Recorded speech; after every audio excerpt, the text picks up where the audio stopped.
जय सिया राम दोस्तों, इस वीडियो में हम बात करने वाले हैं ईएमए पार्टनर्स आईपीओ के बारे में। कंपनी क्या बिजनेस करती है, उसके फाइनेंशियल्स क्या हैं, कब से आईपीओ हमारा खुलने जा रहा है, कितने करोड़ रुपए का ये इशू साइज लेके आई है, इस आईपीओ का लेटेस्ट ग्रे मार्केट प्रीमियम क्या चल रहा है, कंपनी मार्केट से पैसा क्यों रेज कर रही है, इस आईपीओ को हम अप्लाई करें या अवॉइड करें, और अप्लाई करें तो लॉन्ग टर्म के लिए अप्लाई करें या शॉर्ट टर्म के लिए। तो ये सारी ही बातें मैं इस वीडियो में कवर करूंगा, तो लास्ट तक वीडियो को जरूर देखिएगा। तो सबसे पहले अगर मैं बात करूं कंपनी की, तो ये एक मुंबई बेस्ड कंपनी है और कंपनी मेनली 2003 से इस सेक्टर में काम करती हुई नजर आ रही है। और कंपनी एक हायरिंग सॉल्यूशंस प्रोवाइड करवाती है, मतलब कि जो भी इसके कंपनी के जो क्लाइंट्स हैं उनको ये कंपनी हायरिंग करके देती है। Company various type of sectors को जो अपनी ये सर्विसेज है वो प्रोवाइड करवाती हुई नजर आ रही है, जिसमें मेनली कंपनी अगर हम देखें वो डोमेस्टिकली एंड ग्लोबली भी अपना बिजनेस करती हुई नजर आ रही है। कंपनी की सर्विसेज की बात करें तो उसमें कंपनी ने दो पार्ट्स में डिवाइड किया है, एक तो है एग्जीक्यूटिव सर्विस, दूसरा है लीडरशिप एडवाइजरी। तो लीडरशिप एडवाइजरी में जो इसके क्लाइंट्स हैं उनको ये एडवाइजरी प्रोवाइड करवाती है और उससे कंपनी का ये रिवेन्यू जनरेट होता है। एग्जीक्यूटिव सर्च में मतलब कि कंपनी को जो हायरिंग की रिक्वायरमेंट होती है नई मैन पावर की, तो ये कंपनी उनको हायरिंग करके देती है और काफ़ी बड़े लेवल की ये कंपनी हायरिंग्स करती है। इनमें अगर हम देखें तो बोर्ड ऑफ डायरेक्टर्स हो गए या सीईओ लेवल तक की ये हायरिंग्स ये कंपनी करती है, और उसके साथ ही मिड एंड सीनियर लेवल की जो हायरिंग है वो भी ये कंपनी करती हुई नजर आ रही है। और कंपनी की अगर हम मेनली हेडक्वार्टर्स की बात करें तो वो मुंबई में है, और उसके साथ ही कंपनी अपना जो बिजनेस है वो सिंगापुर एंड दुबई में भी करती हुई नजर आ रही है।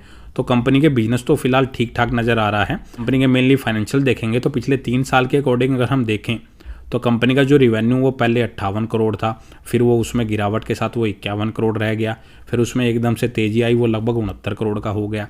तो कंसिस्टेंसी उसमें नज़र नहीं आ रही। सेम कंपनी की प्रॉफिटेबिलिटी भी अगर आप देखेंगे तो वो पहले लगभग 11.5 करोड़ की थी, फिर वो घट के 3 करोड़ की रह गई, और अब फिर 2024 में कंपनी का जो प्रॉफिट है वो बढ़ के लगभग 14.5 करोड़ के आसपास हो गया। तो उसमें भी कंपनी की जो कंसिस्टेंसी है वो नज़र नहीं आ रही। कंपनी का जो मेजरली रिवेन्यू है वो 70% जो कंपनी का रिवेन्यू है वो इसके एग्जिस्टिंग क्लाइंट से ही जनरेट होता है, मतलब जिनसे कंपनी के काफ़ी लंबे टाइम से रिलेशंस बने हुए हैं। तो उनमें अगर हायरिंग की रिक्वायरमेंट होती है तो अगर ज़्यादा से ज़्यादा बंदे छोड़ के जाएंगे तो कंपनी ज़्यादा से ज़्यादा हायरिंग करेगी, तो वहाँ पे कंपनी को एक बेनिफिट होता है। अगर वहाँ पे हायरिंग की रिक्वायरमेंट कम होती है तो उसका इम्पैक्ट कंपनी के रिवेन्यू के ऊपर देखने को मिल सकता है, जैसा कि अगर कंपनी के वो 2023 के फाइनेंशियल्स में देखने को मिल रहा है। और कंपनी जो ये बड़े लेवल की हायरिंग्स करती है, जैसे बोर्ड ऑफ डायरेक्टर्स या सीईओ की हायरिंग करती है, वहाँ पे कंपनी का जो मार्जिन है वो काफ़ी बड़े मार्जिन पे कंपनी ट्रेड करती है। कंपनी के पास लगभग 58 करोड़ के रिजर्व हैं और सिर्फ 7 करोड़ का कंपनी के ऊपर कर्जा देखने को मिल रहा है। कंपनी की जो बैलेंस शीट है वो ठीक ठाक ही नजर आ रही है। इसकी जो मार्केट कैप है वो लगभग 288 करोड़ की है और कंपनी 22 के मल्टीपल पी पे अपने आईपीओ को लेके आ रही है।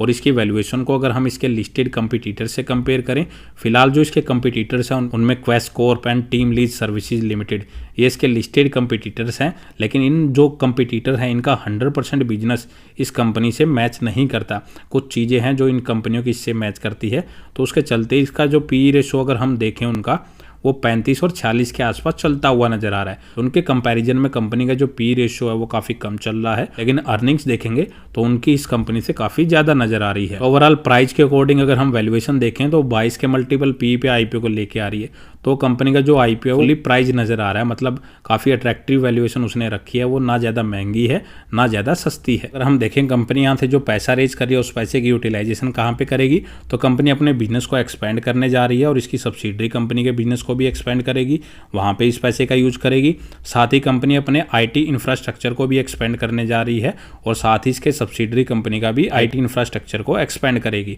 और इसका और इसकी सब्सिडरी कंपनी के ऊपर जो लोन चल रहा है उसकी पेमेंट करने के लिए कंपनी इस पैसे का यूज कर सकती है। कंपनी फ्यूचर में कुछ इनऑर्गेनिक एक्विजिशंस कर सकती है और साथ ही जनरल कॉर्पोरेट पर्पज के लिए इस पैसे का यूज करेगी। कंपनी के बिजनेस, उसके फाइनेंशियल और कंपनी का ऑब्जेक्ट देख के ये तो अंदाजा लग गया है कि कंपनी तो बिजनेस ठीक ठाक करती हुई नजर आ रही है, लेकिन उसमें फ्लक्चुएशन काफ़ी नजर आ रही है और वैल्यूएशन भी इसकी ठीक ठाक रीजनेबल ही नजर आ रही है। 17 जनवरी से आईपीओ खुलेगा और 21 जनवरी को ये आईपीओ क्लोज हो जाएगा। 117 से 124 रुपये पर शेयर इसका प्राइस बैंड रखा गया है। एक लॉट में कंपनी 1000 शेयर यहाँ पे ऑफर कर रही है। और टोटल इशू साइज देखें तो कंपनी लगभग 76 करोड़ का लेके आई है, जिसमें 66 करोड़ फ्रेश इशू के जरिए और लगभग 10 करोड़ रुपए यहाँ पे ऑफर फॉर सेल के जरिए कंपनी यहाँ से रेज कर रही है। और 22 जनवरी के दिन इसके अलॉटमेंट का पता लगेगा और 24 जनवरी के दिन ये आईपीओ हमें मार्केट में लिस्ट होता हुआ नजर आ सकता है। और रिटेल कैटेगरी के लिए इसमें 35% का कोटा रिजर्व रखा गया है और एक लॉट अप्लाई करने के लिए 1,24,000 रुपये इसमें पे करने पड़ेंगे। प्री आईपीओ जो प्रमोटर्स की होल्डिंग्स है वो लगभग 86% की है। पोस्ट आईपीओ यहाँ पे जो होल्डिंग्स है वो अभी शो नहीं की गई है। तो इसके बाद अगर हम इसका latest grey market premium check करें तो अभी जब मैं वीडियो बना रहा हूं तो इसका जो लेटेस्ट ग्रे मार्केट प्रीमियम है वो फिलहाल 0 के आसपास ही चलता हुआ नजर आ रहा है। मतलब यह आईपीओ हमें करंट के हिसाब से कोई लिस्टिंग गेन नहीं दे सकता। ओवरऑल बात करें इसको अप्लाई करें या अवॉइड करें, दोस्तों मेनली हम जो आईपीओ अप्लाई करते हैं वो लिस्टिंग गेन के लिए ही करते हैं कि कौन सा आईपीओ हमें कितना लिस्टिंग गेन दे सकता है। तो करंट के हिसाब से तो अब 0 ही लिस्टिंग गेन आपको देता हुआ नजर आ रहा है। बाकी मैंने कंपनी के फाइनेंशियल आपको बता दिए हैं। आने वाले टाइम में जब ये आईपीओ ओपन होगा और इसका ग्रे मार्केट प्रीमियम भी अगर ओपन होता है तो उसके अकॉर्डिंग आप अपना डिसीजन ले सकते हैं। उससे पहले आप कंपनी का जो मैंने पैरामीटर्स बताए हैं, कंपनी की बिजनेस डिटेल, उसके फाइनेंशियल्स, उनको स्टडी करके आप इसका एनालिसिस कर सकते हैं। फिर अपना व्यू बना सकते हैं कि आने वाले टाइम में अगर इसका ग्रे मार्केट प्रीमियम ओपन होता है तो आप इसको अप्लाई करेंगे या अवॉइड करेंगे। तो इस वीडियो में इतना ही। अगर आपको वीडियो अच्छी लगे तो वीडियो को लाइक करें और चैनल को सब्सक्राइब करना ना भूलें।